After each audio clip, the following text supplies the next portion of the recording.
गोविंदाय नमो नमः।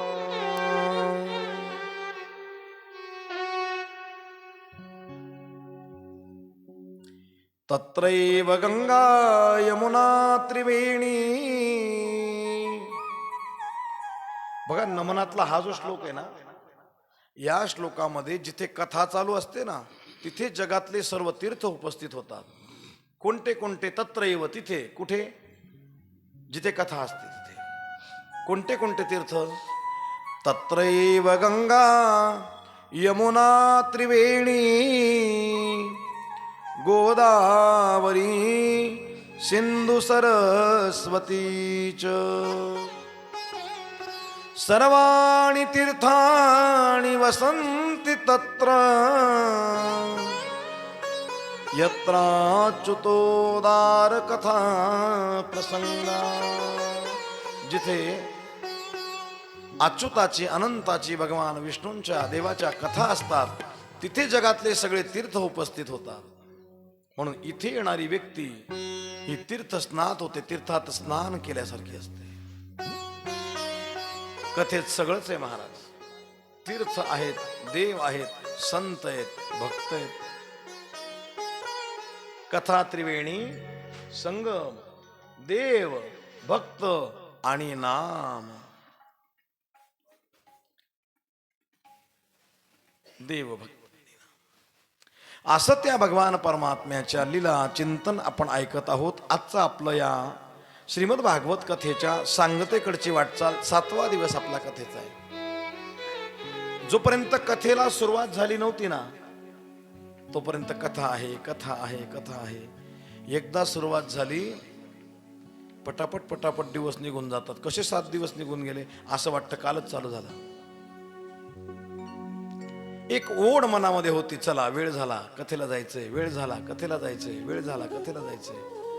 उद्या काला झाल्यानंतर ते सगळं बंद होईल, आहे की नाही? पण एक भगवान परमात्म्याने आपल्याला जी सत्सत विवेक बुद्धी दिली आहे ना, त्या बुद्धीमध्ये या कथेला साठवायचं आणि वर्षभर टिकवायचं, पुढच्या वर्षाची वाट पाहत. भगवान परमात्म्याच्या भक्तीसाठी, भगवान परमात्म्याच्या भक्तीसाठी 3 अवस्था रसिक मंडळी सांगतात. पहिला आहे विरह राग, दुसरा आहे मिलन राग, आणि शेवटचा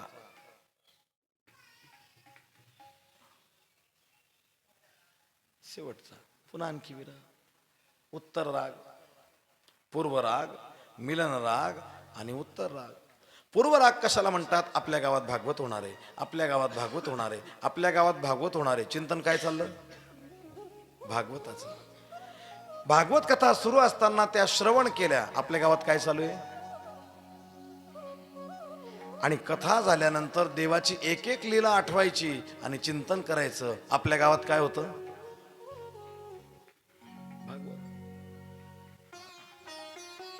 फार सोपी भक्ती, एवढी अवघड नाही. लोक म्हणतात देवदेव करणं काय सोपं आहे का? फार सोपं आहे. केलेलं आठवणं, होणार आहे त्याचं चिंतन करणं, आहे की नाही?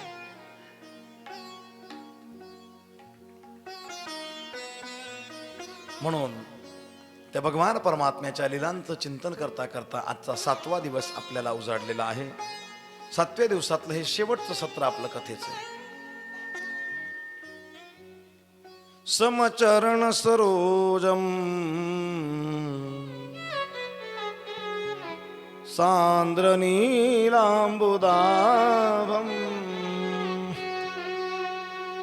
जघननिहित पाणिम मंडनं मंडनानां तरुण तुलसीमाला कंदरं कंजनेत्रं सदय धवलहासं विठ्ठलं चिन्तयामि. महायोग पीठे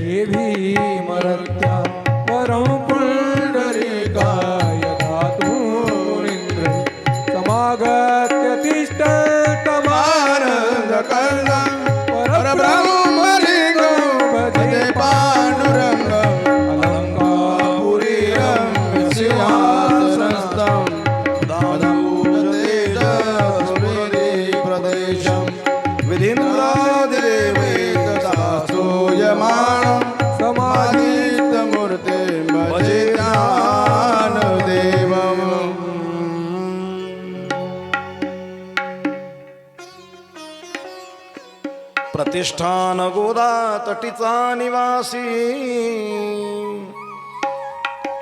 असा भक्त जो आवडे श्री हरीसी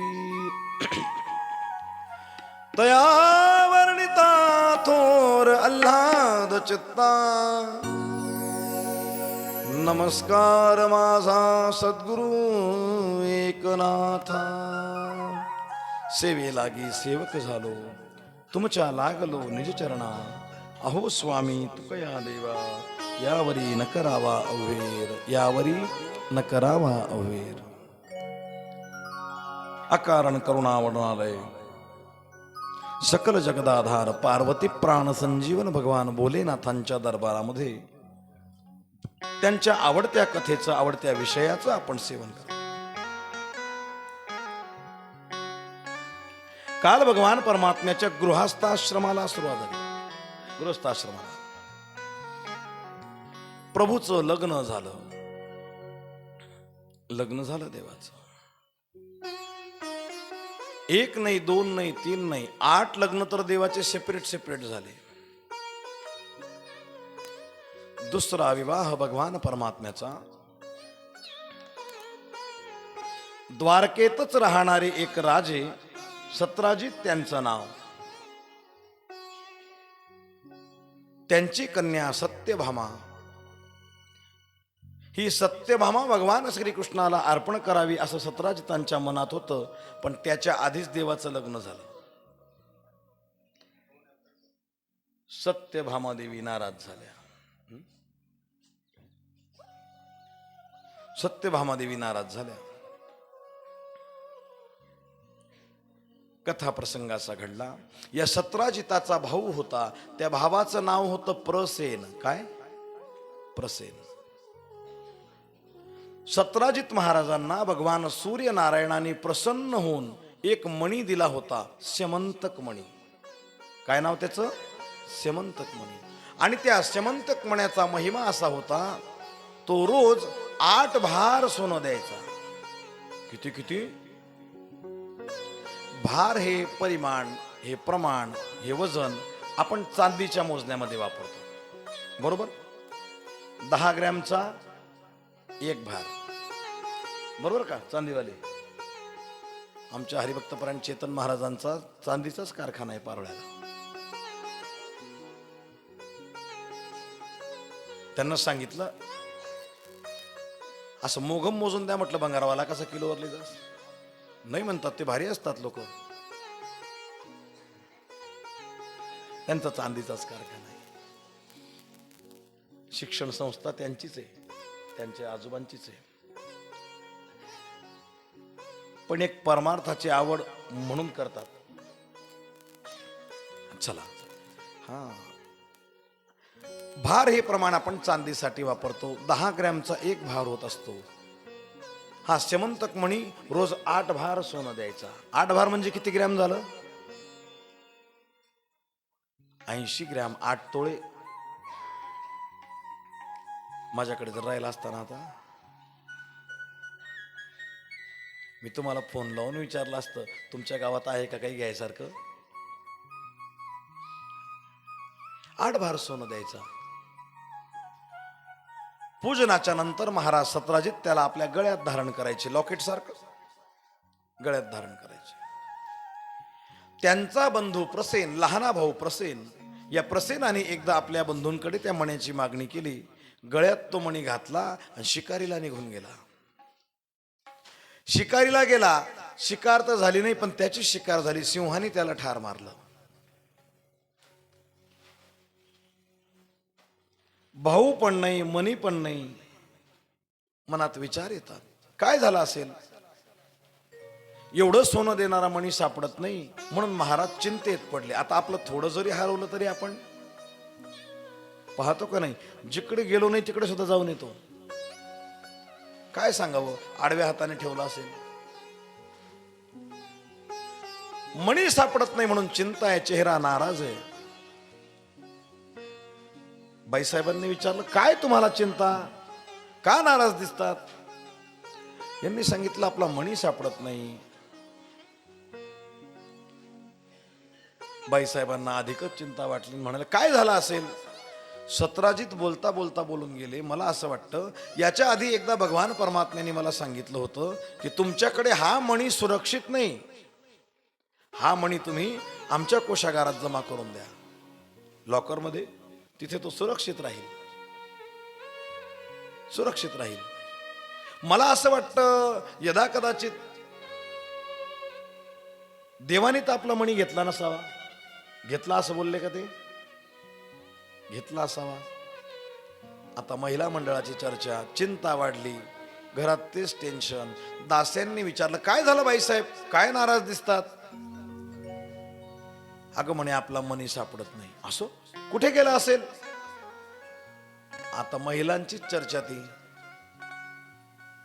महिलांचीच चर्चा. त्यांनी सांगितलं घेतला असावा, त्यांनी सांगितलं घेतला असावा. राणी साहेबांनी सांगून दिलं मला असं वाटतं तो मणी आमचा भगवान कृष्णानेच चोरला. आता दासीच ती काही एका ठिकाणी बसते का? हे घर ते घर ते घर ते घर, 12 घरं पुजल्याशिवाय मनच लागत नाही.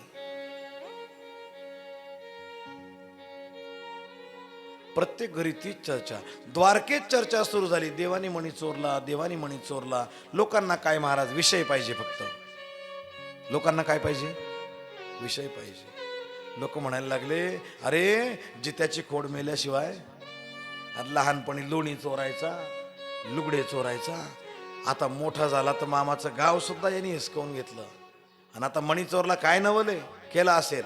सवय जात नाही माणसाची, सवय जात नाही माणसाची.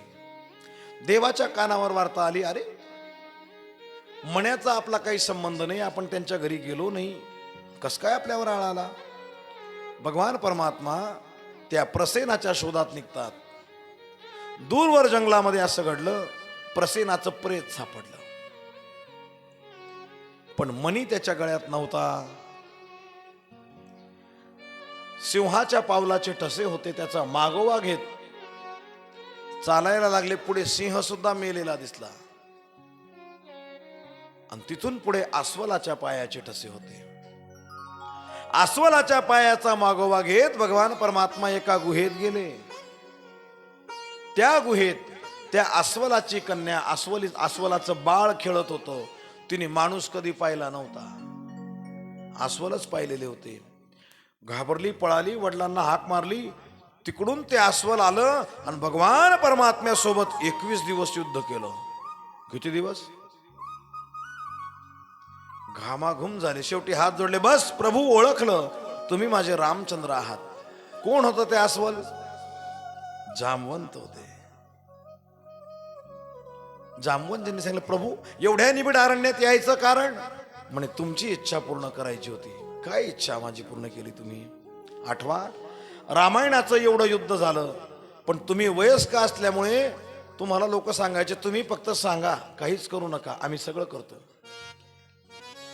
युद्ध संपल्यावर तुम्ही माझ्याजवळ आले आणि सांगितलं होतं, रामराया अरे एवढं युद्ध झालं पण माझ्या हाताची काही खाज मिटली नाही, मला युद्धच करायला भेटलं नाही. म्हणून मी तुम्हाला बोललो होतो, हे नाथ, या जगामध्ये रावण सुद्धा माझ्या बरोबरीचा नव्हता, कुंभकर्ण माझ्या बरोबरीचा नव्हता. जर युद्ध करायचं असेल तर तुम्हीच माझ्या योग्यतेचे योद्धे आहात. एवढे बलवान होते जामवंत. वामन भगवान ज्यावेळेस पृथ्वीवर पाय ठेवतात ना, आणि पाय आदंतरी धरला, तितक्या वेळा जामवंतजींनी पृथ्वीला 21 प्रदक्षिणा केल्या होत्या. कशाला? नगर प्रदक्षिणा नाही, पृथ्वी प्रदक्षिणा. किती? खूप ताकद होती जामवंतजींची. जामवंतांना प्रभू रामचंद्र म्हणतात, हा मर्यादा पुरुषोत्तम अवतार आहे, तुम्ही माझ्यावर उपकार केला, तुम्ही मला युद्धात मदत केली, आणि मी तुमच्यावर हात उचलणं चांगलं नाही, पुढच्या जन्मात तुमची इच्छा पूर्ण होईल. म्हणून विनाकारण दोघांचं युद्ध झालं 21 दिवस, मल्ल युद्ध. प्रभू काय येणं केलं? असा माझ्यावर आळ आलेला आहे. आणि तो म्हणी आता इथे छोटस अस्वल खेळत होतं ना, त्या अस्वलाच्या गळ्यात मी पाहिला. म्हणे ते अस्वल नाही, ती अस्वली आहे, माझी कन्या आहे जांबवंती. पण सांगू का, तो मणी मी घ्यायला गेलो होतो का, मला सापडला. चोरायला गेलो होतो का, मला सापडला. सापडलेल्या वस्तूवर ज्याची आहे त्याचा अधिकार असतो.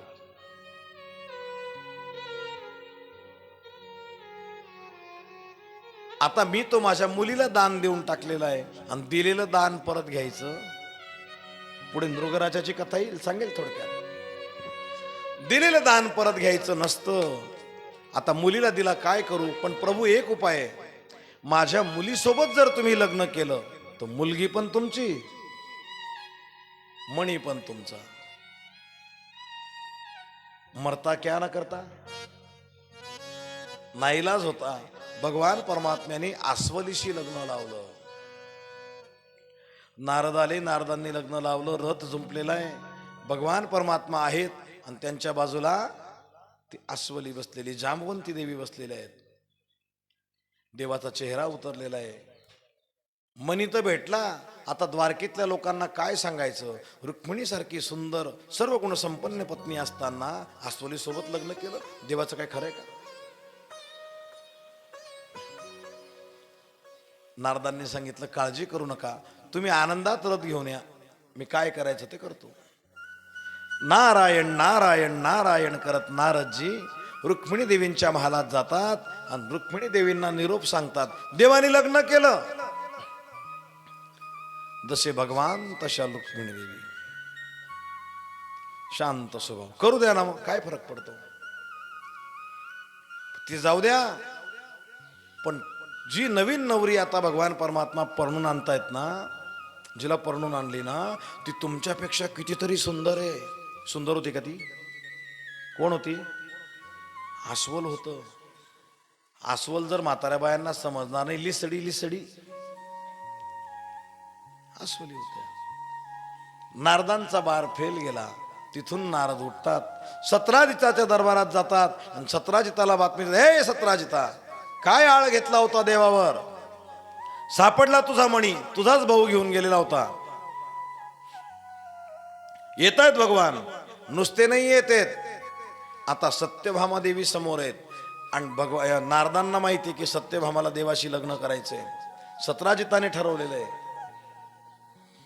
नुसते नाही येत, भगवान परमात्म्याने दुसरं लग्न केलं.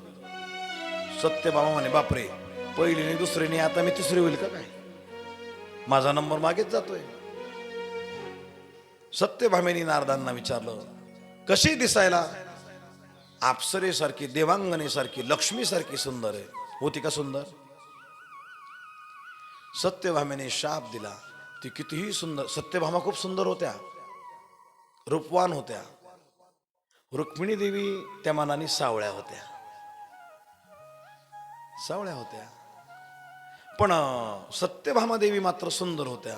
सत्यभामा देवीने शाप दिला, ती कितीही सुंदर असो, ती माझ्या इतकी सुंदर व्हावी. ती कोण होती? कोण झाली आता? स्त्री झाली सुंदर, देवांगनेसारखी, अप्सरेसारखी सुंदर झाली. आता भगवान परमात्म्याने नारदाची वाट नाही पाहिली, नारदाच्या पहिली रथ घेऊन आले. जोडी मनासारखी होती ना. आता सतराजिताला लोक बोलायला लागले. सतराजिताला काही वाटायला पाहिजे होतं, अरे ज्याचा गाव सोन्याचा आहे तो मणी घेऊन काय करेल. हेच लोक काल काय म्हणत होते, जित्याची खोड, देवाला दोष देत होते. लोक दोन्हीकडून बोलतात, दोघंकडून बोलतात, दोन्हीकडून बोलतात. लग्न करू जाता म्हणे हा मातला. जर म्हणत असेल ना लग्न व्हायला पाहिजे, लग्न व्हायला पाहिजे, काय मातून गेला रे हा, न करिता झाला नपुंसक. जर त्याच्या घरी कोणाच्या घरी गेलं नाही तो फार चढेल आहे, गर्विष्ठ आहे तो, येत जात नाही कोणाच्या घरी. आणि जाय यायला लागला का काय माणूस आहे, काही अक्कलच नाही. घडी घडी घडी घडी घडी घडी घडी घडी काय हा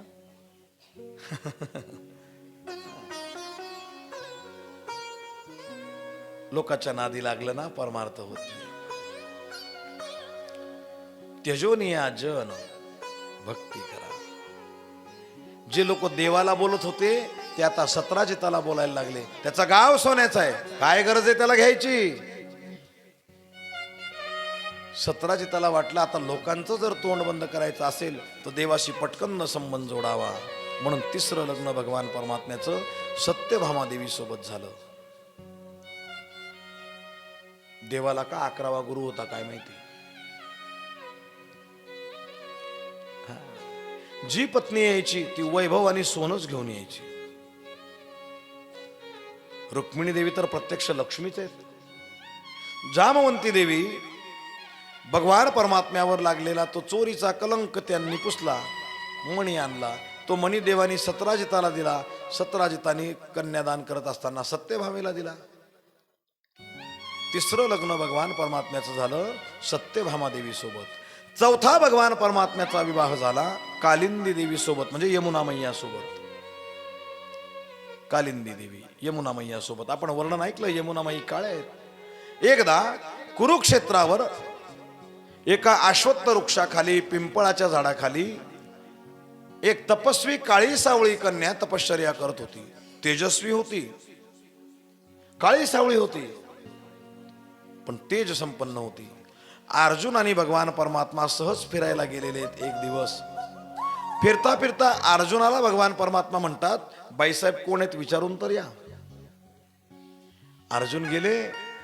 अर्जुनाने विचारलं, कोण आहेत बाई तुम्ही? त्यांनी सांगितलं, मी सूर्य कन्या यम भगिनी यमुना आहे. यमानुजा यमुना, यमापेक्षा लहान. दिवाळीच्या पाडव्याच्या दुसऱ्या दिवशी, बलिप्रतिपदेच्या दुसऱ्या दिवशी आपण एक सण करतो, काय म्हणतात त्याला? भाऊबीज. काय काय भाऊबीजेला म्हणतात यमद्वितीया. तिला काय म्हणतात? यमद्वितीया. मथुरेला जे यमुना देवीचं मंदिर आहे ना विश्राम घाटावर, तिथे यमाचं पण मंदिर आहे. आणि त्या यम आणि यमुनीच्या दर्शनासाठी भाऊबीजेला भाऊ बहीण जोडी जोडीने दर्शनाला जातात. त्या भाऊ बहिणीचं आयुष्य आणि प्रेम यमुना मैयावर दिंगत करत असते. मी तुम्हाला त्या दिवशी बोलता बोलता राहून गेलो. तुम्हाला जर यम पाहायचं असेल ना, मथुरेला जा. विश्राम घाटावर यमाचं मंदिर आहे. दर्शन घ्यायला जा, दर्शन घ्यायला जा. आपल्या भावासाठी उदंड आयुष्य, आरोग्य आणि ऐश्वर्य मागा. यमुना मैया द्यायला बसलेली आहे.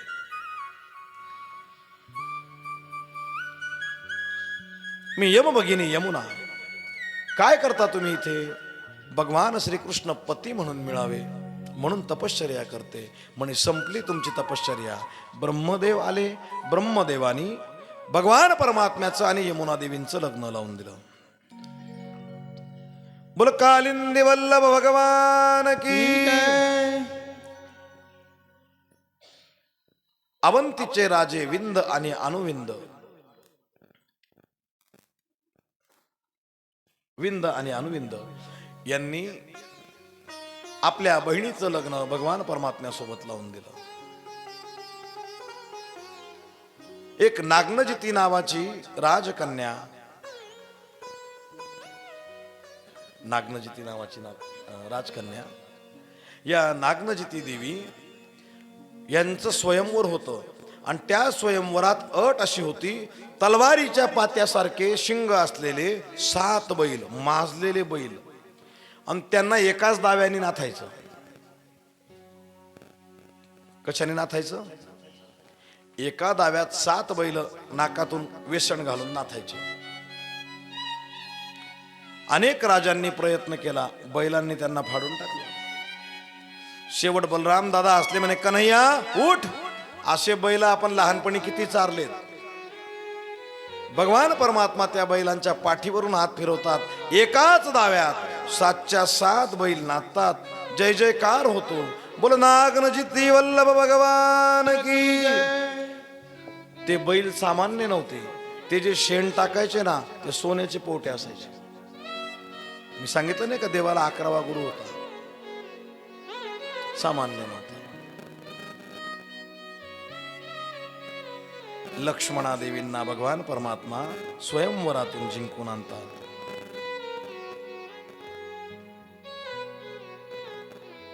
मद्र देशाचा राजा शंतरदन भगवान परमात्म्याला आपली बहीण स्वतःहून अर्पण करतो. हे 8 विवाह भगवान परमात्म्याचे झाले. अजून किती बाकी आहेत? 16,100. 16,100. अजून किती झाले? आता एवढे पूर्ण करायचे होतील का? आज लग्न लावल्याशिवाय जायचंच नाही घरी. असं काय? भौमासुर राक्षसानी पुराणात कथा ऐकल्या होत्या की रावणाला 80,000 पत्नी होत्या. किती? 80,000 पत्नी होत्या. त्याला रावणाचा विक्रम मोडायचा होता म्हणून त्या भौमासुरानी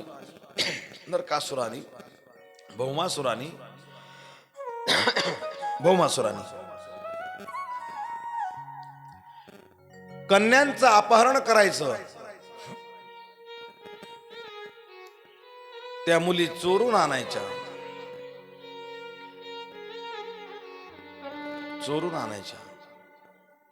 आणि बंदीखान्यात ठेवायच्या. एकाच वेळेस त्याला 1,00,000 मुलींसोबत लग्न करायचं होतं. एकाच वेळेस. म्हणून त्यांचं शील, त्यांच्या अब्रूला धक्का न लावता तो फक्त बंदीखान्यात ठेवायचा. अपहरण झाल्यामुळे, पळून आणल्यामुळे मुलींचा अपमान व्हायचा. त्यांनी भगवान परमात्म्याला पत्र पाठवलं, देवा आम्हाला या राक्षसाच्या तावडीतून सोडवा. भगवान परमात्मा त्या भौमासुराला मारतात. 16,100 कन्यांना मुक्त करतात आणि त्यांना सांगतात, जा तुम्ही आपल्या आपल्या घरी. त्या सांगतात, देवा जग आमचा स्वीकार करणार नाही. आम्हाला माहिती आम्ही पवित्र आहे. तुम्ही भगवान आहात, तुम्हाला माहिती आम्ही पवित्र आहे. पण लोक म्हणतील या भौमासुराच्या ताब्यात होत्या, भाऊ आमचा स्वीकार करतील का? गणगोत आमचा स्वीकार करेल का? म्हणून देवा आता आम्ही तुम्हाला सोडून कुठे जाऊ? म्हणून तुम्हीच आमच्या सोबत लग्न करा. एकाच वेळेस भगवान परमात्मा 16,100 कन्यांच्या सोबत पाणी ग्रहण करतात. बोल भक्तवत्सल भगवान की. इतकं गोड वर्णन श्रीमद भागवतात आलेलं आहे. भगवान परमात्म्याच्या प्रत्येक पत्नीला 10-10 मुलं आणि 1-1 मुलगी होती. 16,108 गुणिला 11 हा फक्त देवाचाच परिवार होता. त्यापैकी रुक्मिणी देवी आणि भगवान यांना जे 10 मुलं झाले ना, त्यांचे नाव आहे. मी लिहून आणले. लोक म्हणतात ना, असं कुठे आहे का? नाव आहेत का? नाव आहे का त्यांचे? रुक्मिणी देवी आणि भगवान परमात्मा यांना पहिली संतान झाली. त्यांचं नाव होतं प्रद्युम्न.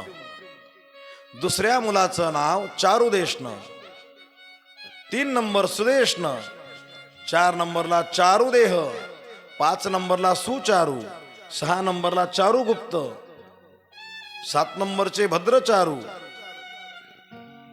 8 नंबरचे चारुचंद्र, 9 नंबरचे विचारू आणि 10वा चारू.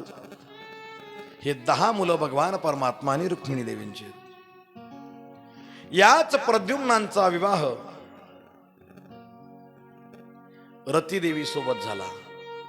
कामदेवाची पत्नी होती ना. भगवान शंकरांनी कामदेवाला जाळलं होतं ना. त्या दिवसापासून कामदेवाला शरीर नव्हतं, अनंग होते, वायू स्वरूपात काम होता. तोच कामदेव पुढे भगवान परमात्म्याच्या पोटी जन्माला आला. श्रीकृष्णाच्या सौंदर्यापुढे लक्ष्मी बोलोनी झाली वेडे, मदन पोटा आले बापुडे. मदन म्हणजे कामदेव देवाच्या पोटी जन्माला आले. इतका भगवान परमात्मा सौंदर्यवान होते. त्या प्रद्युम्नांचा विवाह रतीदेवी सोबत झाला. दुसरी पत्नी मामाची मुलगी केली होती, रुक्मीची मुलगी. प्रद्युम्न महाराजांना पण 6 पत्नी होत्या. तुम्ही करा विचार कसं खटला असेल. आपलं मुठभर गाव जुरखेडा, पण 2 सुतक 3 सुतक सुतकवर सुतक दमने टाकिल्या. एवढा देवाचा परिवार, केवढं खटलं देवाचं. 56 कोटी यादव होते. म्हणजे भारताची आताची जी लोकसंख्या आहे ना 130 कोटी, याची निम्मी संख्या फक्त देवाच्याच घरात होती.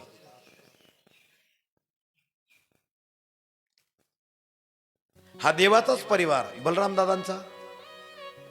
देवाला आणखी 6 भाऊ होते, त्यांचा. देवाचे चुलत भाऊ होते. वसुदेवांच्या भावाचं नाव होतं उपदेव, त्यांचेच पुत्र होते उद्धव. अक्रूर भगवान परमात्म्याचे चुलत काका होते. मग केवढी भाऊबंदकी, केवढी भाऊबंदकी. बोलो भक्तवत्सल भगवान की जय. दीनबंधु भगवान की, कृपा सिंधु भगवान की जय. सर्व जगच देवाचं. आपण त्यांची संतान आहे ना, म्हणून सांगतो ना, शाळेत शिकवतात माकडापासून माणूस. नाही नाही, देवापासूनच माणूस. आपण देवाची संतान आहे, ऋषीची संतान आहे, साधूची संतान आहे, माकडाची नाही. या प्रद्युम्न महाराजांना अनिरुद्ध नावाचे पुत्र झाले. अनिरुद्धांचं लग्न बाणासुराची मुलगी उषा देवी यांच्यासोबत झालं. आता कोण बाणासूर? सृष्टीच्या आरंभाला जे 2 दैत्य होते, हिरण्याक्ष आणि हिरण्यकश्यप. बरोबर? पहिल्या दिवशी कथा ऐकली ना आपण? ऐकली का? हिरण्याक्ष आणि हिरण्यकश्यप. त्या हिरण्यकश्यपूच्या पोटी 5 मुलं जन्माला आले. सगळ्यात लहान प्रल्हाद. बरोबर? प्रल्हादाच्या पोटी पुत्र जन्माला आले, त्यांचं नाव विरोचन. विरोचन. विरोचनाचे पुत्र महाराज बली. बलिराजा प्रल्हादाचे नातू होते, सख्खे नातू. राक्षसाचं कुळ होतं, पण काय पावन कुळ आहे. देवाला त्या कुळासाठी स्पेशल 3 अवतार घ्यावे लागले. हिरण्याक्षासाठी वराह अवतार, हिरण्यकश्यपूसाठी कोणता अवतार? नरसिंह अवतार. हिरण्यकश्यपूसाठी. आणि बळीराजासाठी वामन अवतार. एकाच कुळामध्ये 4 पिढ्यांच्या अंतरात भगवान परमात्म्याला 3 अवतार घ्यावे लागले. राक्षस होते पण तपस्वी होते. त्याच बळीराजाचे पुत्र बाणासूर. आणि या बाणासुराची मुलगी उषा ही भगवान परमात्म्याच्या नातवाला देण्यात आली. भगवान कृष्णांच्या नातूला दिली. बाणासुराची मुलगी बरं का. भगवान शंकरांचा भक्त होता. पण बाणासुराच्या मुलीशी अनिरुद्धाने नाही लग्न केलं. अनिरुद्धाला उषाने पळवून नेलं होतं. तिच्या स्वप्नात अनिरुद्ध जायचे. तिची मैत्रीण होती चित्रलेखा. तिला सांगितलं, बघ बरं, असा असा माणूस माझ्या स्वप्नात येतो. राजकुमार आहे, देखणा आहे, सुंदर आहे, रूपवान आहे. जगातल्या सर्व राजांचे चित्र काढून दाखवायचे. हा, असा नाही, असा नाही, असा नाही. मग लागली द्वारकेतल्या राजांचे नंबर. मग काढलं भगवान श्रीकृष्णांचं चित्र. थोडासा असा दिसतो, असा दिसतो. प्रद्युम्नांचं चित्र काढ. बस बस बस बस, असाच दिसतो, पण हा नाही. मग तिने चित्र काढलं. मग तिने चित्र काढलं अनिरुद्धांचं. अनिरुद्धांचं चित्र काढलं. लाजली, म्हणे हेच आहेत. ती चित्रलेखा मायावी होती. तिने मायेने द्वारकेत झोपलेल्या अनिरुद्धाला गुप्त केलं आणि उषेच्या महालात नेलं. म्हणजे मुलाने नाही मुलगी पळवली, मुलीने मुलगा पळवला. नका करू असं. देवतांची बरोबरी आपल्याने होणार नाही. तुम्ही तर सोडून येतात, पण त्यानंतर तुमच्या कुटुंबाचं काय होतं? शाळेतून तुमची जर उशिरा येणं झालं, तुमची आजी, म्हातारी आजी, तिच्याने चाललं जात नाही, पण 4-4 चक्रा मारते मैत्रिणींकडे. का बाई तू आली, ती नाही आली? का बाई तू आली, ती नाही आली? तुमचा बाप टोपी घालून ताट मानेने चालतो, तो आजपासून खाली पाहिजे. मेला असता तर एकदाच मेला असता मरणाने. पण ज्या ज्या वेळेस तुझ्याबद्दल लोक त्याच्या पाठीमागे बोलतील, तो पुढे चालेल ना, तो क्षणाक्षणाला मरेल.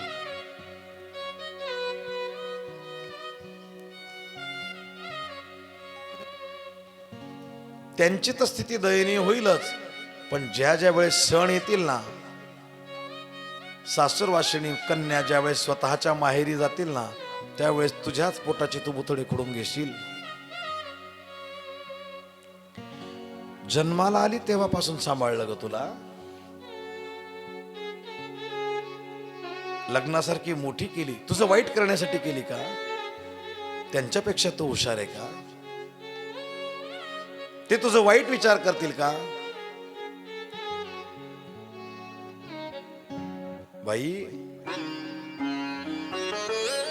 तू तर चालली जाशील, पण तुझ्या भावाला ज्या वेळेस संबंध येतील ना, त्यावेळेस ते लोक विचारतील, बाहेरच्या बाहेर लोक सांगतील, काही खरं नाही हो. सासरी तुझ्या बहिणी गेल्या असतील, चुलत बहिणी गेल्या असतील, तुझ्या आत्यांचं लग्न झालं असेल, त्यांच्या सासू, त्यांचे नवरे, त्यांचे भाऊबंद, तिच्या देराण्या जेठाण्या तिच्या मागे तिला हसतील.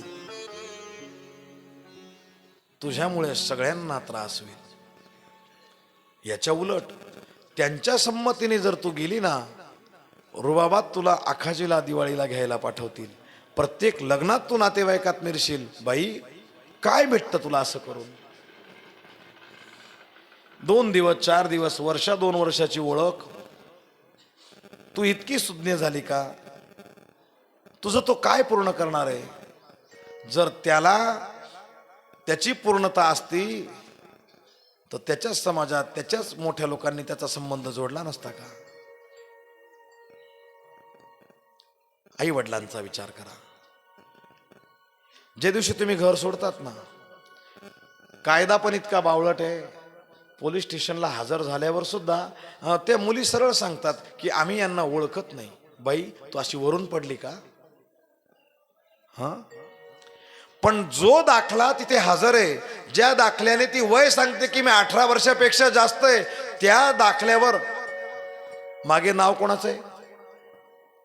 मग कसा कायदा बावळट आहे? बापाने आधार कार्ड सोबत न्यावं, स्वतःचा जन्म दाखला सोबत न्यावा. ही म्हणते मी यांना ओळखत नाही, तर हिच्या मागे नाव भूताचं आहे का?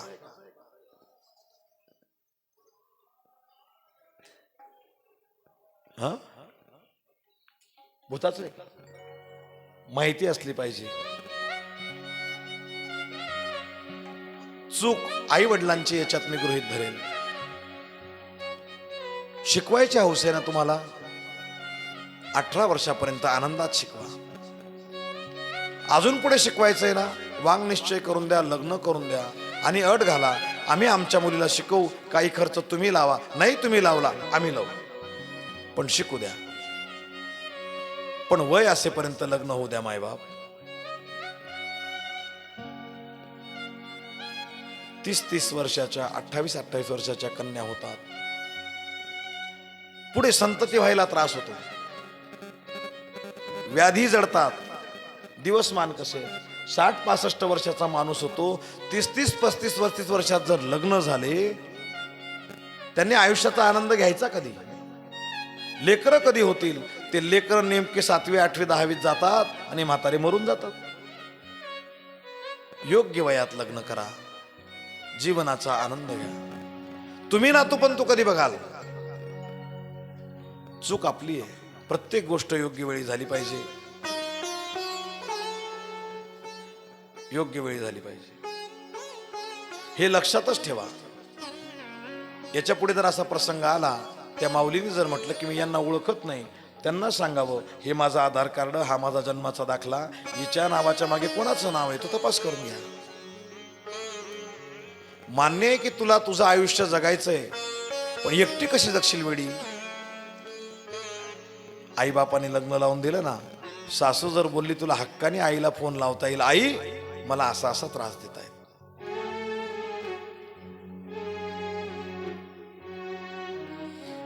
एकटी दुःख कोणाला सांगशील? तुझीच तू रडशील वेडी, तुझीच तू रडशील, तुझाच तुला पस्तावा येईल. बाई, उषा अनिरुद्ध यांचा विवाह झाला. ते लग्न व्हायच्या आधी युद्धच झालं, श्रीकृष्ण आणि बाणासुराचं. भगवान शंकर आणि श्रीकृष्णांचं युद्ध श्रीमद भागवतात सांगितलेलं आहे. एक दिवस देवाचा सर्व संपन्न परिवार, लहान लहान मुलं खेळतायत. खेळता खेळता चेंडूपळी खेळणारे मुलं, चेंडू चेंडू खेळणारे मुलं, त्यांचा चेंडू, त्यांचा बॉल विहिरीत पडला. सहज विहिरीत डोकावून पाहिलं, ती विहीर कोरडी होती आणि कोरड्या विहिरीमध्ये एक सरडा होता मोठा. तो सरडा सोन्याचा होता, सोन्याचा होता. विचारलं,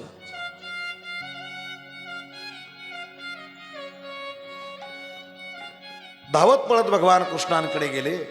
तिथं सोन्याचा सरडा आहे. भगवान कृष्ण येतात, आपल्या दिव्य हाताने त्या सरड्याला स्पर्श करतात.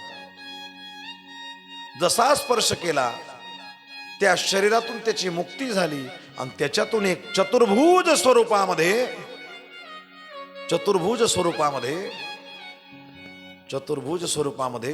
दिव्य देह धारण असलेला माणूस प्रगट झाला. त्यांनी सांगितलं, मी महाराज नृग, त्रेतायुगातला सूर्यवंशातला तपस्वी राजा. भगवान कृष्णांनी आपल्या मुलांना समजवण्याकरता त्याला प्रश्न विचारला. अहो महाराज नृग, तुम्ही तर पुण्यवान आहात, परम तपस्वी आहात आणि दान करणाऱ्यांमध्ये तुमचा नंबर होता. दान करणाऱ्यांमध्ये तुम्ही तर दानी म्हणून प्रसिद्ध होतात. तुमची ही योनी का झाली? त्यांनी सांगितलं, मी रोज 100 गायी दान करायचो. किती गायी? 100 गायी दान करायचो. 100 गायी दान करायचो. सवत्स धेनू दान करायचो, सजवलेल्या, शृंगार केलेल्या. एक दिवस काय झालं, मी 100 गायी दान दिल्या आणि त्याच्यातली एक गाय ज्यांना दान दिली त्यांच्या घरी न राहता आमच्या गोठ्यात परत आली. बरोबर. दुसऱ्या दिवशी आणखीन एक भूदेव, एक ब्राह्मण आले. त्यांना दान देत असताना दान दिलेली गाय परत दान दिल्या गेली. तेवढ्यात ज्यांना काल दान दिलं होतं ना, ते ब्राह्मण बाबा आले. महाराज, तुम्ही काल मला गाय दान दिली, ती परत आलेली, माझी गाय मला द्या. ब्राह्मण बाबांनी गाय ओळखली, ही माझी आहे. आज दान दिली म्हणतात, आज ज्यांना दान दिली ना ते म्हणतात माझी आहे. दोघही रागावले, ती गाय तिथेच टाकून गेले. दिलेलं दान परत घ्यायचं पाप लागलं आणि म्हणून मला सरड्याची योनी मिळाली. सरडा रंग बदलतो ना, सरड्याची योनी मला मिळाली. देवाने सांगितलं, यादवांना सूचित केलं, दिलेल्या दानावर दानी माणसाचा, दान्याचा हक्क नसतो. दिलेल्या दानावर आपला नसतो हक्क, ज्याला दान दिलं त्याचा हक्क असतो. चूक नसताना नृगराजाला सरड्याची योनी भोगावी लागली. पुढे भगवान परमात्म्याचा तो चाललेला संसार पाहण्यासाठी एकदा नारदजी तिथे उपस्थित होतात द्वारकेमध्ये. नारदांनी पाहिलं की देवाच्या घरात सगळी शांतता, एवढा परिवार असून भांडण नाही, कुजबूज नाही, तंटा नाही, काहीच नाही, काहीच नाही. सर्व आलबेले. काही लोकांना शांतता सहन होत नाही. नारदजी सत्यभामादेवींच्या दरबारात गेले. सत्यभामादेवी यात्रा करून आल्या होत्या म्हणून भेटायचं निमित्त केलं. कारण भगवान परमात्मा सत्यभामादेवींना घेऊन स्वर्गात गेले होते. जसे आता जातात ना, कुलू, मनाली, शिमला, केरळ, काय दक्षिण भारतात उटी, पंढरपूर, आळंदी, जेजुरी, तसं सत्यभामादेवींना घेऊन भगवान परमात्मा स्वर्गात गेले होते. नरकासुराला मारलं ना देवाने. त्या युद्धामध्ये सत्यभामादेवीने युद्ध करू लागलं होतं. म्हणून काही दिवस आराम करण्यासाठी भगवान परमात्मा त्यांना स्वर्गात घेऊन गेले. कुठे घेऊन गेले? स्वर्गात घेऊन गेले. स्वर्गातून येता येता सत्यभामादेवींना पारिजात नावाचा वृक्ष आवडला आणि तिने देवाला सांगितलं, हे आपण घेऊन चला. तो पारिजात वृक्ष आणला, सत्यभामादेवींच्या अंगणात लावला. नारदांनी तीच कळ ओळखली. कस काय झाली तुमची यात्रा? म्हणे अतिशय आनंदात. म्हणे स्वर्गात गेल्या होत्या, मग काही आणलं का? जसं आपण वारीला गेल्यावर आपल्याला कोणी नातेवाईक भेटायला येतील, 4 धाम यात्रा करून कोणीतरी भेटायला येईल, मग आपण उडतणी आणतो, गायी आणतो, सप्रेम भेट द्यायला. आणतो की नाही? तुम्ही स्वर्गातनं काय आणलं? पण खरंच गेल्या होत्या का स्वर्गात? म्हणे हो. तुम्हाला खरं नाही वाटत? मी पारिजात वृक्ष आणि माझ्या अंगणात लावलाय ना, तो इंद्राच्या दारातला आहे. असं का? नारद अंगणात गेले, सत्यभामा देवी आल्या, असा लावला तसा लावला, इकडून मार्बल लावला, तिकडून आमका लावला, तिकडून तमका लावला, हा सुंदर ओटा तयार केला. आणि नारदजी, या झाडाला सुगंधित फुलं येतात. असं का? बर बर बर. नारद म्हणतात, सत्यभामाबाई तुम्ही फारच भोळे आहे. कस काय? तुम्ही सांगतात की तुमच्यावर प्रेम होतं म्हणून भगवान परमात्मा स्वर्गात घेऊन गेले, पारिजात वृक्ष इंद्राशी युद्ध करून घेऊन आले. तुमच्या करता नाही आणला. झाड तुमच्या दारात आहे, फुलं लागली आग, झटक फटक झटक फटक, भांड उपट. भगवान परमात्मा मलाच मिळतील आणि माझेच होतील असा काहीतरी उपाय सांगा. नारदांनी सांगितलं, या जन्मात आपण जी वस्तू दान करतो ना, भगवान परमात्मा पुढच्या जन्मात आपल्याला ती देत असतात. मग मी दान दिलं चालेल? कोणाला देऊ? म्हणे मला. संक्रांतीचा पर्व काळ आहे, एकादशीचा दिवस आहे, माझ्यासारखा भगवत भक्त आहे असा ब्राह्मण शोधून भेटणार नाही. पुण्यवान काळ आहे, मलाच दान देऊन टाका. काय गोड लिहितात महाराज. सत्यभामा दान करी, सत्यभामा दान करी, उजूर नाही अंगीकारी, उजूर नाही अंगीकारी. सेवकाच्या शिरी धरुणी चाले पादुका, सेवकाच्या शिरी धरुणी चाले पादुका, सेवकाच्या शिरी धरुणी चाले पादुका, सेवकाच्या श्री धरुणी चाले पादुका. घाईघाईत विचार केला नाही, सत्यभामा देवीने देवाला दान देऊन टाकलं. तेवढ्यात भगवान परमात्मा आले, असे आसनावर बसायला लागले. नारदांनी सांगितलं, हो देवा बसायचं नाही, आजपासून मी मालक, तुम्ही माझे दास. देवाने ओळखलं. नारद चालायला लागले, त्या खडावा वाजत होत्या पायातल्या. खडम खडम आवाज येतो तुमच्या घरात परचीचे घर. देवा या पादुका उचला. देवानी नारदांच्या पादुका उचलल्या, डोक्यावर ठेवल्या. सेवकाच्या श्री. नारदांनी काय केलं? द्वारका दुर्गाच्या शेजारीच छोटासा आश्रम बांधला, तिथेच राहायला लागले.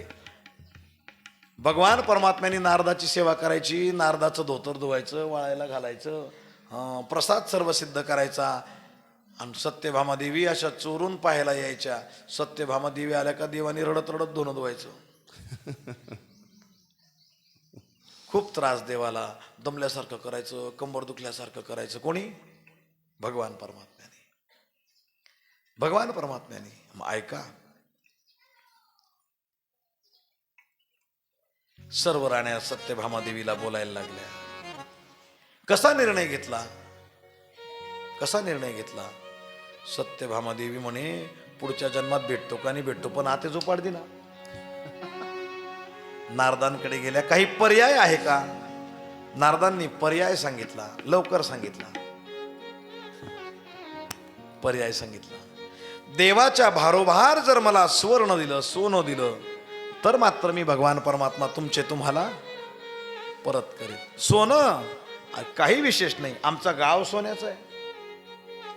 तसं नाही, तुमच्या मालकीचं.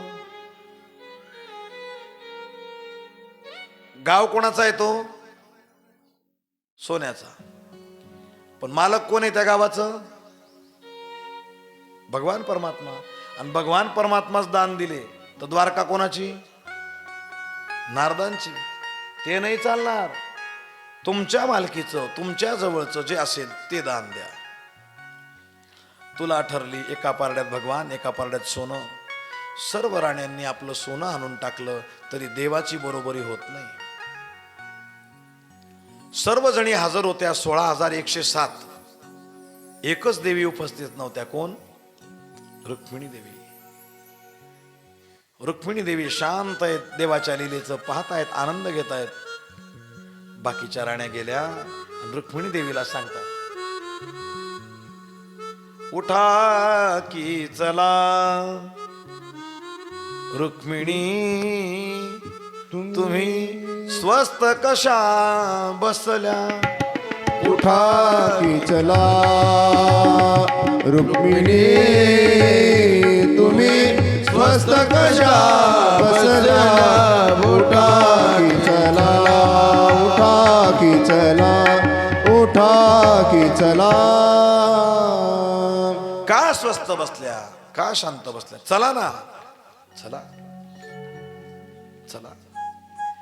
रुक्मिणी देवी उठल्या, हातात पूजेचं ताट घेतलं, तुळशीला पाणी घातलं आणि तुळशीला विनंती केली, बाई तुमच्याशिवाय यांना कोणीच जिंकू शकत नाही, कोणीच जिंकू शकत नाही. मोठे मोठे आहेत यांना जिंकणारे, पण ते पासंगालाही पुरत नाही. ते नमतात फक्त तुमच्या जवळच. तुम्ही इतक्या आवडता, तुमच्याशिवाय पाणी सुद्धा पित नाही. तुम्ही हरिप्रिय आहात, आमच्यापेक्षा तुम्ही त्यांना जास्त आवडतात. म्हणून झोपताना उठताना सर्व कार्यामध्ये तुम्हीच त्यांच्या सोबत असतात. एक पान तोडलं. तुळशीचा महिमा सांगू का तुम्हाला? आपल्या समोर तुळशीचं जर पिकलेलं पान जमिनीवर पडलं, पिवळं झालेलं पान जमिनीवर पडलं, उचलायचं आणि कपाळाला लावायचं. आपल्याला काशी क्षेत्रामध्ये मणकर्णिका घाटावर स्नान केल्याचं पुण्य मिळतं. कशामुळे? तुळशीचं पिकलेलं पान आपल्या समोर जमिनीवर पडावं, उचलायचं आणि कपाळाला लावायचं. धन्य तुळशीचा महिमा, धन्य तुळशीचा महिमा.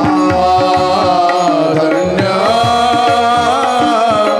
तुळशीचा महिमा, धन्य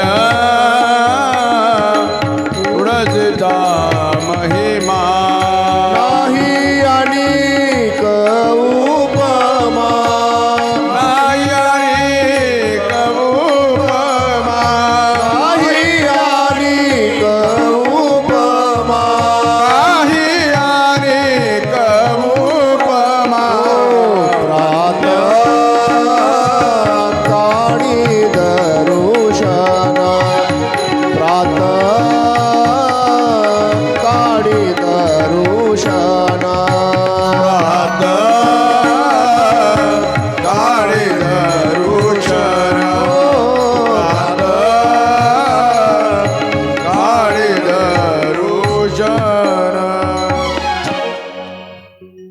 किती गोड प्रमाण आहे. धन्य तुळशीचा महिमा, नाही आणि उपमा. आणि उपमाच नाही, तुळशी सारखं श्रेष्ठ तीर्थ नाही महाराज. आपण वारकऱ्यांना देव सांगितलं, आम्हाव्रत एकादशी व्रत सांगितलं. आम्हाव्रत एकादशी. आमचा देव देव केशव तीर्थ तुळशी. सर्व तीर्थ आपल्या दारात विराजमान आहे तुळशीच्या रूपाने. प्रातःकाळी दर्शन दर्शन घडता कोटी पुण्य. घडता कोटी कोटी यज्ञ. कशाच्या दर्शनाने? तुळशीच्या दर्शनाने. स्नान झालं, उठावं, तुळशीला पाणी घालावं, नमस्कार करावा. धन्य तुळशीचा महिमा, नाही अनेक उपमा. प्रातःकाळी दर्शन, कोटी कोटी घडता कोटी पुण्य. घडता कोटी कोटी यज्ञ. यज्ञ. कोटी पुण्य यज्ञ. हा, घडता कोटी पुण्य यज्ञ. घडता कोटी पुण्य यज्ञ. तुळशीच्या दर्शनाचा महिमा आहे. त्या तुळशीचं एक पान घेतलं, रुक्मिणी देवी समोर आल्या. इकडे सोन्याचा ढीग बघून नारदांनी विचार केला, जळगावला एखादा फ्लॅट घेऊ. पुढच्या वर्षी नाशिकला कुंभ आहे, आपली राहण्याची गैरसोय होऊ नये म्हणून नाशिकला 1-2 फ्लॅट घेऊ, मुंबईला घेऊ, वृंदावनला घेऊ, पंढरपूरला जागा घेऊन टाकू, दिंडी उतरायला जागा होऊन जाईल. रोडतच घेऊ, लागू द्या ना पैसा, आपल्याकडे काय कमी आहे. नारदांच्या मनात विचार चालू. नारद भगवान परमात्म्याचं मन आहे महाराज, लीला करतायत नारद. नारदांनी अशी गोड लीला केली. आणा सोनं, आणा सोनं, मी देव देणार नाही तर आणा सोनं. रुक्मिणी देवी आल्या, नारदांनी रुक्मिणी देवीला नमस्कार केला. जगन्माता रुक्मिणी देवी समोर आल्या, सर्व सोनं काढायला सांगितलं. नवल काय घडलं सांगू का? तुळशीचं पान ठेवलं. तुळसी पत्र पानडी ठेविता, तुळशी पत्र पानडी ठेविता, तुळसी पत्र पानडी ठेविता, तुळशी पत्र पानडी ठेविता. माधव झाला बरोबरीचा, उठा की चला रुक्मिणी तुम्ही स्वस्त कशा बसल्या, उठा की चला.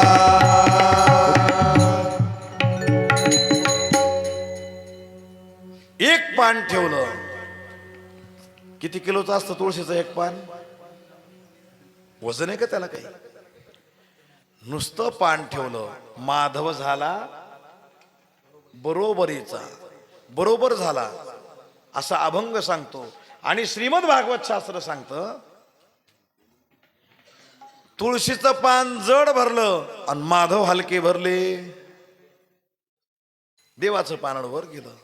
तुळशीचं जे बाजू होती, तुळा होती, पारडं होतं, ते जड भरलं. नारद उठले, भगवान नारायणाचं दर्शन घेतलं, रुक्मिणी देवीचं दर्शन घेतलं, तुळशीचं पान उचललं आणि कपाळाला लावलं. सत्यभामा देवी, अहो जगातलं सोनं काय करायचंय ते सोबत येणार नाही, पण हे तुळशीचं पान आणि नामधन आमच्या सोबत नेहमी असतं.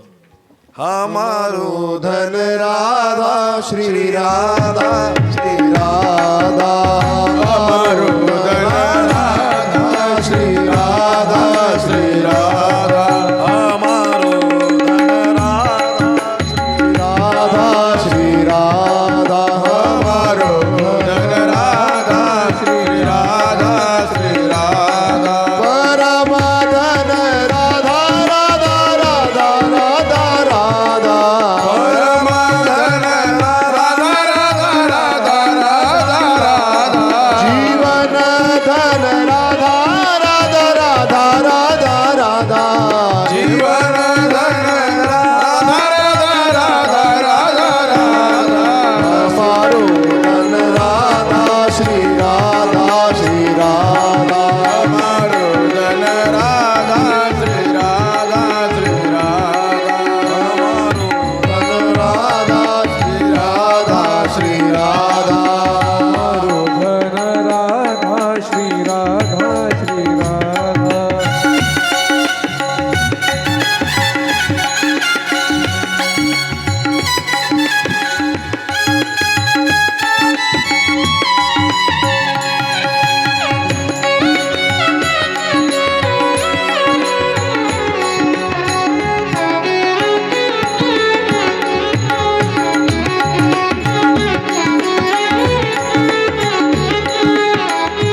आम्हाला काय करायचंय सोन्याचं?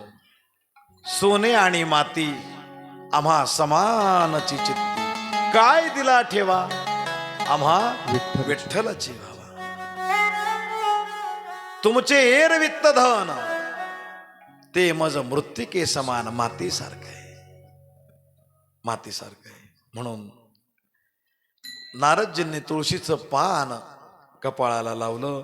तुळशीचा महिमा भगवान परमात्मा पुन्हा एकदा जगाला सांगतात, तुळशीचं श्रेष्ठत्व सांगतात, तुळशीचं महत्व सांगतात. देवाचा संसार अतिशय आनंदात चाललेला आहे. याच कालावधीमध्ये भगवान परमात्म्याचा एक मित्र, लाडका मित्र, गुरुकुलामध्ये 14 दिवस राहत असताना त्या 14 दिवसाच्या कालावधीत ज्यांच्याशी मैत्री झाली, ज्यांच्याशी मैत्री झाली त्यांचं नाव सुदामदेव. त्यांचं नाव सुदामदेव.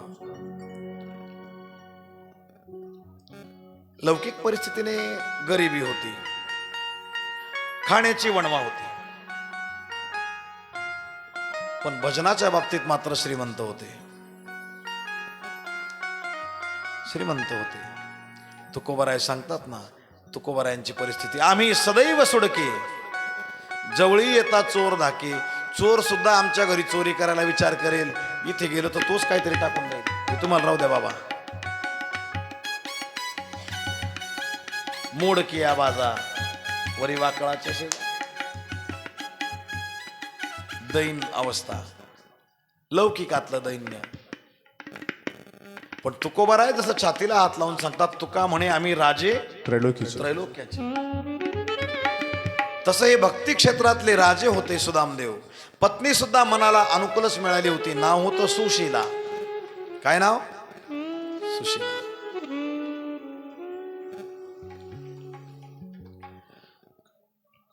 आहे तसं त्यांचं चालू आहे.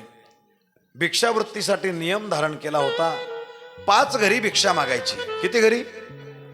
5 नाही, 5च. 6व्या घरी जायचं, नाही तर मग 5 घर इथे भेटले नाही ना, मग पुढच्या घरापासून 5वा, असं नाही.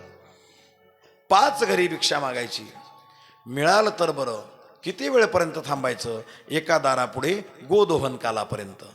गावरान गाईचं दूध काढायला जितका वेळ लागतो ना, तितक्या कालावधीपर्यंत थांबायचं. मधून प्रतिसाद मिळाला नाही, उशीर झाला, नंतर बोलवलं तरी जायचं नाही. असे किती घरं मागायचे? भिक्षेच्या वृत्तीत शिलोष्ण वृत्ती, बीन वृत्ती. महर्षी कण्व, कणाद ज्यांचं नाव आहे ना, हे काय करायचे? शेतकऱ्यांनी धान्य काढल्यानंतर खळ्यात जे धान्य राहायचं ना, ते कण कण वेचायचा आणि त्याच्यावर वर्षभर उदरनिर्वाह करायचा. बीन वृत्ती त्याला म्हणतात. शिलोष्ण वृत्ती, बाजार उठून गेलेला आहे, व्यापारी व्यापार करून गेले आणि तिथे जे पडलेलं असतं ना, त्याच्यावर उदरनिर्वाह करायचा, दुसरं खायचं नाही. आणखीन काहींची गोमय वृत्ती असते.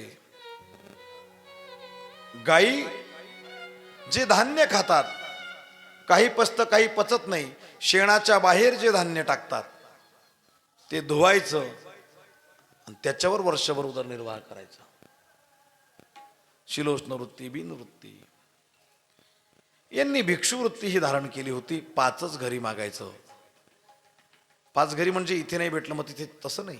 5च घरी एका दारात गोदोहन कालापर्यंत थांबायचं, कमी कालावधीपर्यंत थांबायचं. कधी मिळायचं कधी मिळायचं नाही. अनेक दिवस असं व्हायचं, उपवास घडायचे. पण भगवान परमात्म्याच्या यश कीर्तनाचं गायन नेहमी चालायचं. का हो, तुमच्या देवाचं एवढं कौतुक करतात, एकदा भेटून या त्याला. अगं तो राजा आहे. गुरुकडे, देवाकडे, राजाकडे जाताना रिकाम्या हाताने कसं जायचं? काहीतरी घेऊन जावं. आपल्याकडे काय द्यायला त्याला?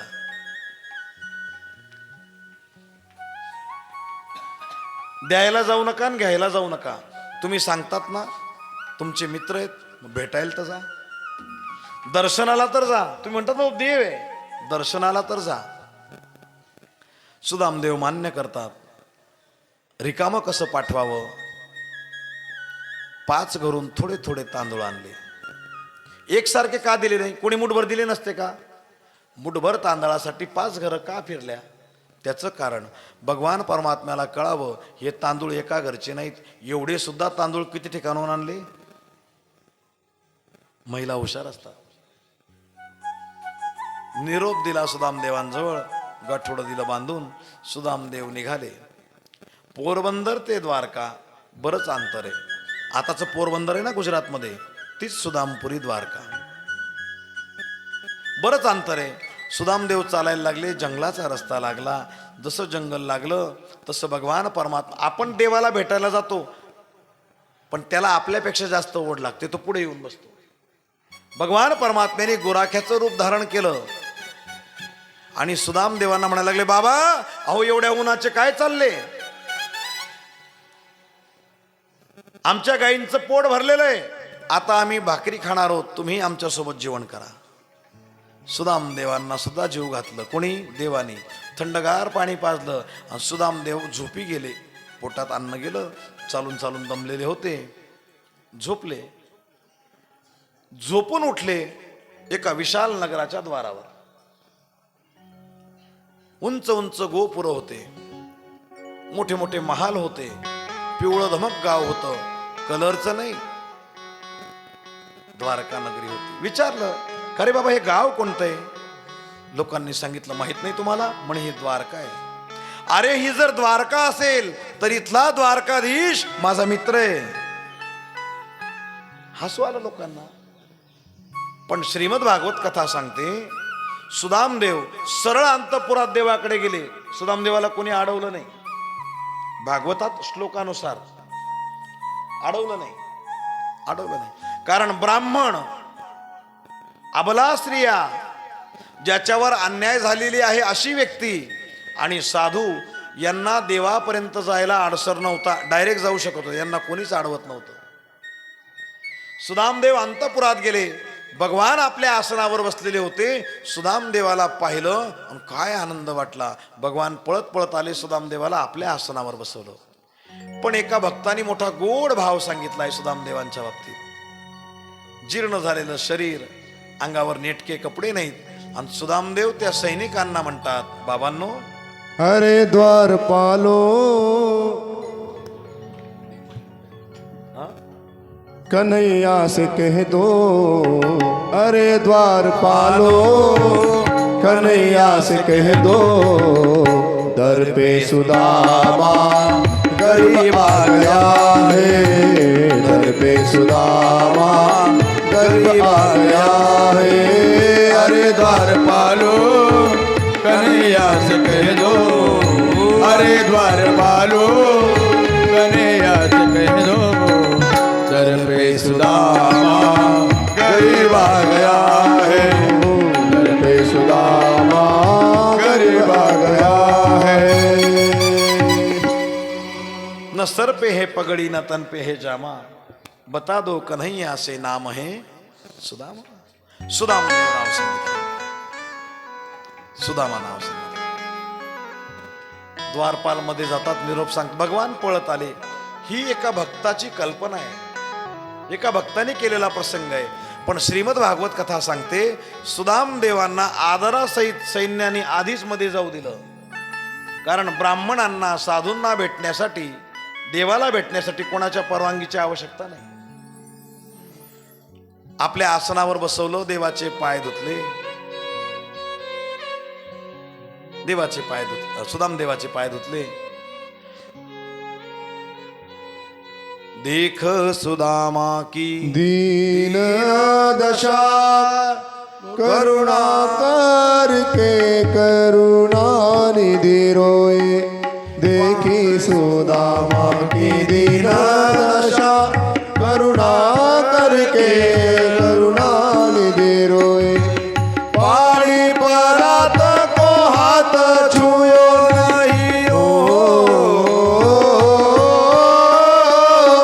पानी परात को हाथ छुओ नहीं, नैनन के जल से पग धोए, देख सुदामा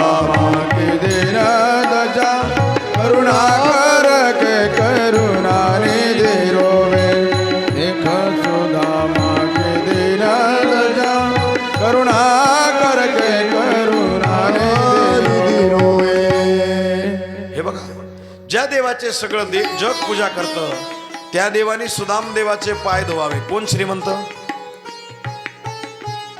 लक्ष्मीचा पती आणि एका गरीब ब्राह्मणाचे पाय धुतो. बर का? सुदाम देवाने, भगवान परमात्म्याने एवढे चरित्र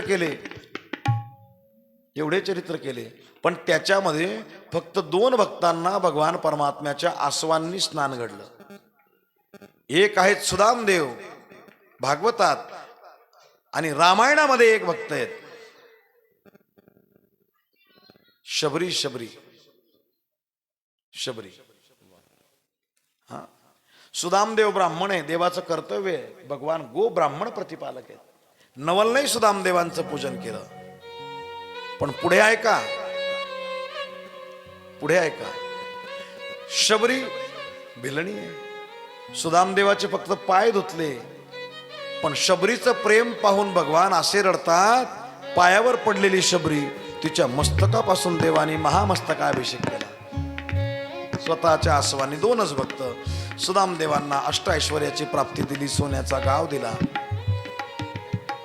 अर्जुन निरोप घेऊन आले, देवा आमचा अज्ञातवास पूर्ण झालेला आहे. शांतिदूत म्हणून भगवान जातात. दुर्योधन भगवान परमात्म्याचा अपमान करतो. युद्ध ठरतं. युद्धामध्ये कौरवांचा विनाश होतो. भगवान परमात्मा युद्ध समाप्तीनंतर द्वारकेला जायचं बोलून दाखवतात.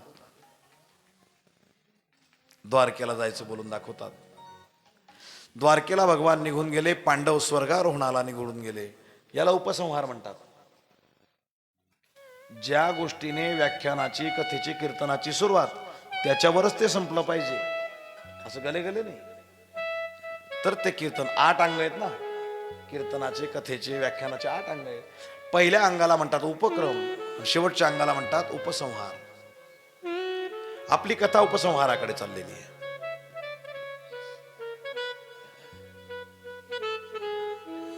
पांडव स्वर्गारोहणाला निघून गेले. राजर्षी परीक्षितीच्या स्वाधीन राज्य केलं. पांडव स्वर्गाला गेल्यानंतर जवळजवळ 30 वर्ष परीक्षितींनी राज्य पाहिलं. या कालावधीत त्यांनी अनेक यज्ञ करून घेतले.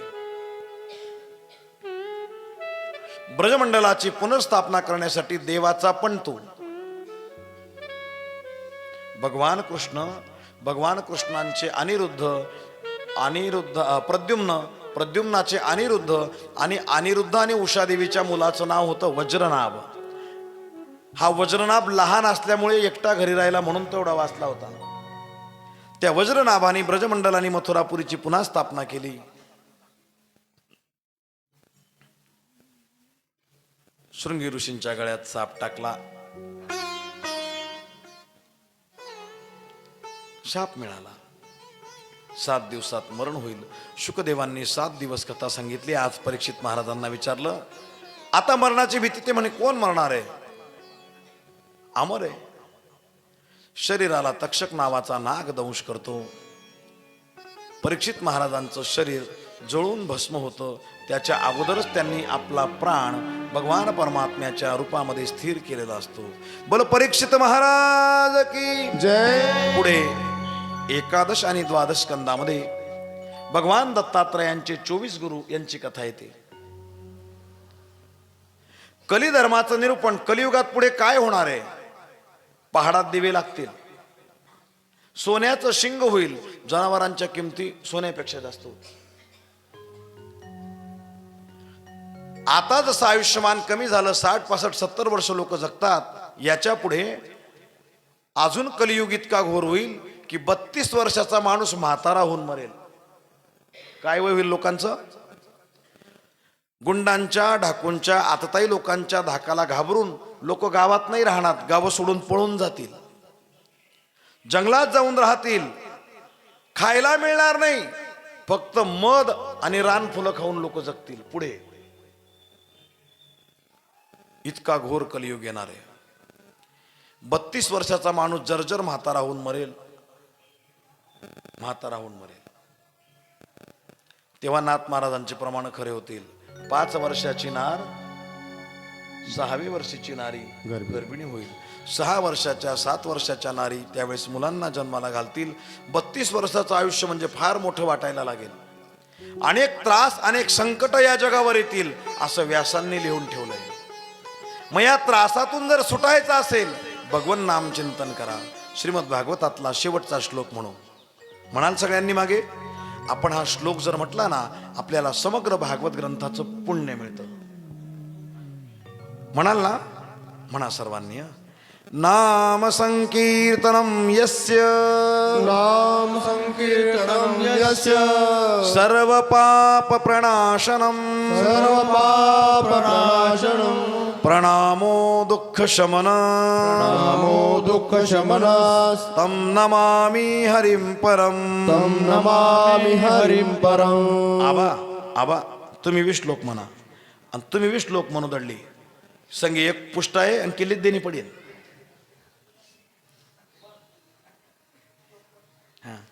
म्हणा ना. अरे प्रत्येकाला आपल्याकडून नाही म्हटलं गेलं 7 दिवस नाही येत आलं, आज आलो की नाही आपण फुकटचं पदरात पाडून घ्या. म्हणा नाम संकीर्तनम यस्य नाम संकीर्तनम यस्य सर्व पाप प्रणाशनम सर्व पाप प्रणाशनम् प्रणामो दुःख शवना नमो दुःख शमनस् तन्नमामि हरिं परम. तं नमामि हरिं परम. नाम संकीर्तनम यस्य कीर्तनं यस्य सर्व पाप प्रणाशनम सर्व पाप प्रणाशनम् प्रणामो दुःख शमन प्रणामो दुःख शमनस् तन्नमामि हरिं परम. तं नमामि हरिं परम. श्रीमद् भागवत महापुराण की जय जय जय श्री राधे. बघा भागवतासारखा दिव्य महोत्सव गावात चाललेला आहे. भगवान परमात्म्याने यमदूतांना नियम घालून दिलेला आहे. यमधर्माने स्वतः घातलाय. जाऊ नका तया गावा नामधारकाच्या शिवा. आज ज्या आजींचं प्राणोत्क्रमण झालं ना, सकुबाई का दुर्धर आजाराने इतके दिवस पीडित होत्या आणि आज महाराज परीक्षितींचा मोक्ष, भक्ती ज्ञान वैराग्यांना पुन्हा तारुण्याची प्राप्ती, धुंदुकारीचा मोक्ष. गोकर्ण महाराजांनी कथा सांगावी, आपण कथा करावी आणि आज आजीचं प्राणोत्क्रमण झालं. नक्कीच वैकुंठातून विमान आलं, संशयच नाही.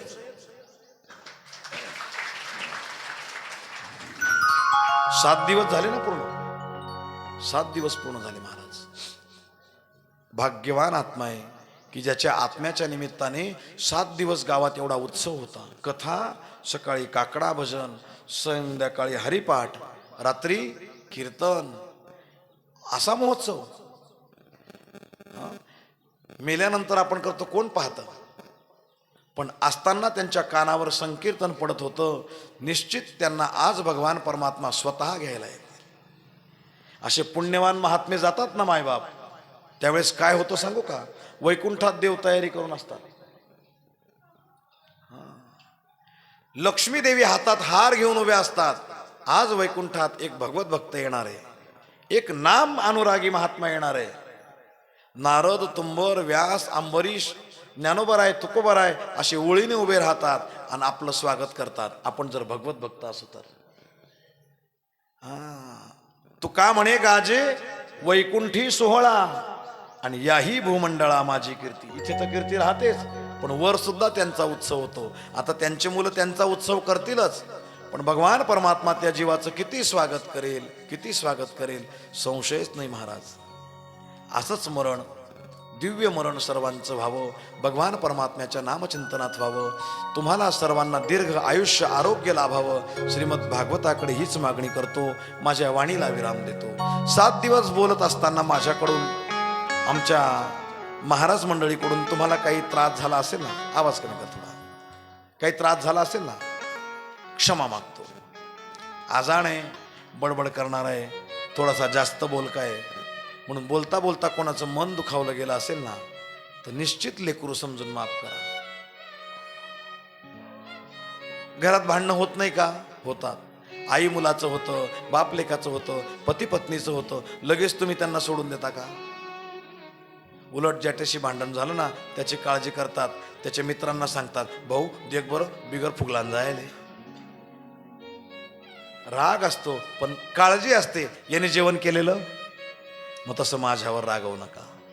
तुमचं मन दुखवलं असेल ना, मला माफ करा.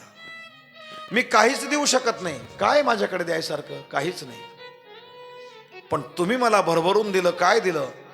गावात 3 सुतक असताना इतके श्रोते. नाही तर लोक निमित्त पाहतात. तुमच्या गावाने निमित्त पाहिलं नाही आबा. तुमचं वैष्णवांचं गाव आहे, तुमचं वारकऱ्यांचं गाव आहे. भरभरून प्रेम तुम्ही आम्हाला दिलं, भरभरून प्रेम तुम्ही आम्हाला दिलं. आणखी सांगू, तुम्ही 7 दिवस कथा ऐकली. गोशाळेच्या बांधकामाचं बोललो मी तुम्हाला, पण नंतर तुमच्याकडे काही मागितलं. पण तुम्ही जोपर्यंत मला दक्षिणा देत नाही तोपर्यंत तुम्हाला कथा ऐकायचं पुण्यच मिळणार नाही, मिळणारच नाही. तुम्हाला मला दक्षिणा द्यावीच लागेल. किती द्याल? लाडकी बहीण नको नको, तुमचं तुम्हाला राहू द्या. त्याला श्रीधन म्हणतात. त्याला काय म्हणतात? श्रीधन म्हणतात. पूर्वी लाडकी जर मुलगी असेल, लाडकी बहीण असेल, 5-6 भाऊ असतील, एकच बहीण असेल, त्या बहिणीला चोळी बांगडी म्हणून शेती द्यायची. तसं आपल्या सरकारने तुम्हाला दिलं चोळी बांगडीला पैसे. ते कुणीच मागू नये, माणसांनीही मागू नये, मागू नये. आणि मागू तर मुळीच नाही, कारण तुमच्या बँकेचं कर्जच फिटत नाही. 1500चे 15,000 बी तुम्ही घ्याल तरी ती शिल्लकच राहील. मग तुम्हाकडे पैसा सतमारा लेवानी यादरस तुमनं देवान तिने. तुमच्या बँकेचं कर्जच फिटत नाही. पैसा द्याल तो संपून जाईल. असं दान द्या की जे दिल्याने तुम्हाला कमी पडणार नाही, तुमचं वाढेल. आणि मला दिल्याने मी मालामाल होऊन जाईल, मी मालामाल होऊन जाईल. हे बघा, द्याल का तुम्ही दान? पण मी समाधानी बुवा नाही, हावरट बुवा आहे. हावरट आहे, हावरट, हावरट आहे मी. तुम्ही किती द्याल तर मला कमीच पडेल. 1000 द्याल का लाखात द्याल? किती आकडा द्याल? 3 आकडी द्याल, 4 आकडी द्याल का 5 अंकी द्याल? हे बघा, घाबरू नका. पैसा नाही मागणार, पण कथा ऐकली ना त्याचं फळ मला एकच द्यायचं. प्रत्येकाने संकल्प करा, संकल्प करा. रोज 1000 विठ्ठल नाम चिंतन करू. काय काय काय काय काय करू? 1000 पण काय? हा हाही सांगा. 1000 करू म्हणताय ना, पण काय करू? 1000 विठ्ठल नाम चिंतन. जास्त वेळ नाही लागत. तुम्हाला कठीण वाटतंय काय? 1000 नाम एवढे केव्हा घेत बसायचे? सकाळी 250, जसं डॉक्टर लोक गोळ्या देतात ना, सगळंच सगळं औषध एकट्ठे घेतो का आपण? आणि घेतलं तर आजीना बरोबर आपला बी टाईम. 1000 विठ्ठल नाम घ्यायचं. तुमच्या करता नका घेऊ, ते रोज मला दान द्यायचं. तुम्ही आज 100-200 देऊन टाकाल ते तर मी लगेच उलगवून देईल. पण तुम्ही 1000 नामचिंतन करायचं. सकाळी 250, दुपारी सगळं आवरलं का 250. काहीच वेळ लागत नाही, 5-7 मिनिटं पण नाही लागत. विठ्ठल विठ्ठल विठ्ठल विठ्ठल विठ्ठल किती झाले? पटापट म्हणायचे. दुपारून 250 आणि झोपायच्या आधी 1000 नामचिंतन तुम्ही रोज मला दान द्या. द्याल का? जाय रे तू रिकाम चोट. आता वडापाव प्रार्थना दी ना त्या मारा पापडा लाटूत का तारू भजन करत बठू. पडजीवालीन घर कधी उशिरा जावई तर अशी मोठा डोया करी दे तसोच सतीनो घर नुरे का पटकन आवरस आणि लोक नुरे का ठसक मा आवस. आखो तिसनो डबोन तिसनो वाढणू पडीन आणि पोरा आवतीन. आमार घर बी हाईस का तास मोठूच घर समोर पटांगण. सगळी यात्रा आमच्या दाराशीच असते. मग त्यांचं तो हरिपाठ काकडा मी ऐकतो, माझं पाठ होऊन जातो. हा, म्हणून हे दान द्या, नामधन दान द्या, विठ्ठल नाम चिंतन करा. एकादशी सोमवाराचं व्रत करा. आज पुण्यकाळ आहे. पुण्यकाळामध्ये दानाची महती अधिक असते. म्हणून आज तुम्ही जे दान द्याल ना ते अधिक पटीने वाढेल. म्हणून विठ्ठल नामाचं दान मला द्यायचंय. एकदा विठ्ठल नाम जप करू. आणि आपल्या कार्यक्रमाची सांगता करू. या कार्यक्रमासाठी माझे गुरुबंधू मंडळी यांची इथे साथ लाभली. आमचे हरिभक्तपरायण चेतन महाराज उंदीर खेडेकर पारोळा तालुका, त्यांच्या शेजारी आमचे हरिभक्तपरायण ज्येष्ठ गुरुबंधू मुरलीधर महाराज तुराट खेडेकर यांचीही साथ लाभली. आमचे काका का म्हणतो, माझे वडील आणि त्यांचे मोठे भाऊ बरोबरीचे आहेत आणि आम्ही बरोबरीचे आहेत. माझ्यापेक्षा काही 1 वर्षांनी मोठे आहेत काका. आम्ही एरंडोलला राहायचो, काका त्यांच्या बंधूंकडे शिकायचे. काका म्हणायची सवय, आणि काका आहेतच सगळ्याच बाबतीत ज्येष्ठ आहेत. हरिभक्तपरायण नर्मदा परिक्रमावासी आमचे निवृत्तीनाथ महाराज पाळदीकर यांचीही साथ लाभली, ज्यांनी सुंदर तबला वाजवला. आमचे हरिभक्तपरायण केशव महाराज सोनगीरकर. सुतक होतं, पण गावात आमच्या दादांनी असं जाणू दिलं नाही. दादांच्या परिवाराने रोज दादांकडे आणि प्रसादाची व्यवस्था झाली, म्हणून दादांचेही आभार. आमचे आबांचे जास्त आभार. आबांचे का आभार? त्यांनी राहायला जागा दिली ना, म्हणून आबांचे आभार. गावकरी मंडळीचे आभार आणि तुमचे आभार. मी रोज कटकट करायचो 4 तास, पण तुम्ही येऊन बसायचे. नातरी बाळक बोबडा बोली, का वातकुडा विचका पाऊली, ते चोज करून माऊली रिझे जेवी. म्हणून मला दान द्यायचंय ना, आज दानाचा संकल्प करा. मला नका देऊ वाटलंच तर तुमच्याकडेच राहू द्या, पण रोज 1000 विठ्ठल नाम घेत जा बरं का दादा, हाही दान पाहिजे म्हणून एकदा विठ्ठल नाम जप थोडक्यात करू आणि आपण आपल्या कथेला पूर्ण विराम देऊ. आरती होईल.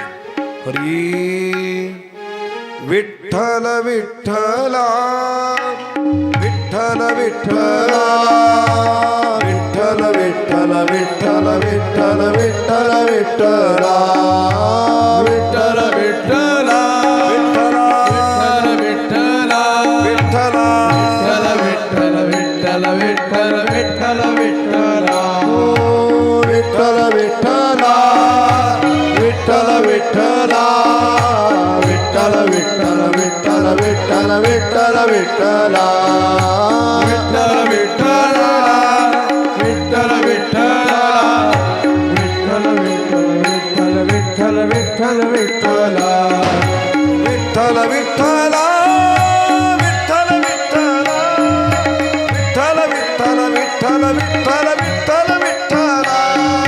विठ्ठल विठ्ठला विठ्ठल विठ्ठला विठ्ठल विठ्ठल विठ्ठल विठ्ठल विठ्ठल विठ्ठला विठ्ठल विठ्ठला विठ्ठल विठ्ठला विठ्ठल विठ्ठल विठ्ठल विठ्ठल विठ्ठल विठ्ठला विठ्ठल विठ्ठला विठ्ठल विठ्ठला विठ्ठल विठ्ठल विठ्ठल विठ्ठल विठ्ठल. आरती के लिए सभी भक्तजन अपने अपने स्थान पर खड़े हो जाएं। आमचा आवाज तुमच्यापर्यंत ज्यांनी पोहोचवला, आमच्या दिंडीचे सर्व कारभार पाहणारे आळंदी पंढरीचे आमचे वारकरी, आमच्या गोशाळेचे ट्रस्टी हरिभक्तपरायण रामरतन महाराज जाधव, इतकं लांबलचक नाव कोणाच्या लक्षात राहत नाही, बाळाभाऊ कठोरेकर यांनी आमचा आवाज तुमच्यापर्यंत पोहोचवला. शिवशक्ती साऊंड कठोरा यांचेही आभार.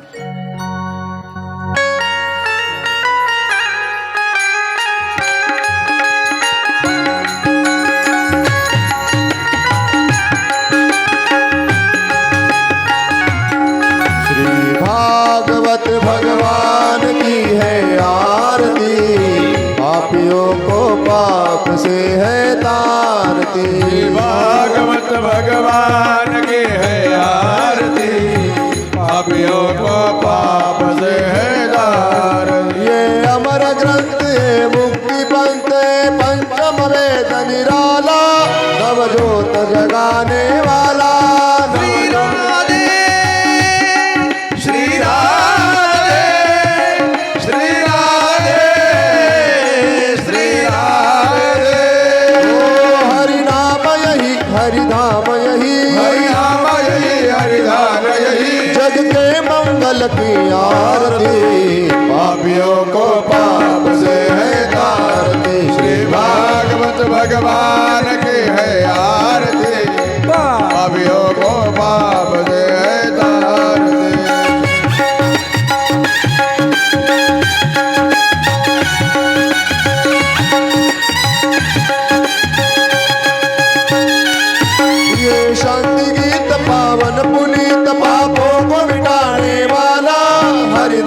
कराने वाला श्री राधे श्री राधे श्री राधे श्री राधे हो सुख करणी यह दुख हरणी सुख करणी है दुख हरणी श्री मधुसूदन की आरती भाव योगो भाव से है गारती हे भागवत भगवान की है आरती भाव योगो भाव से है गारती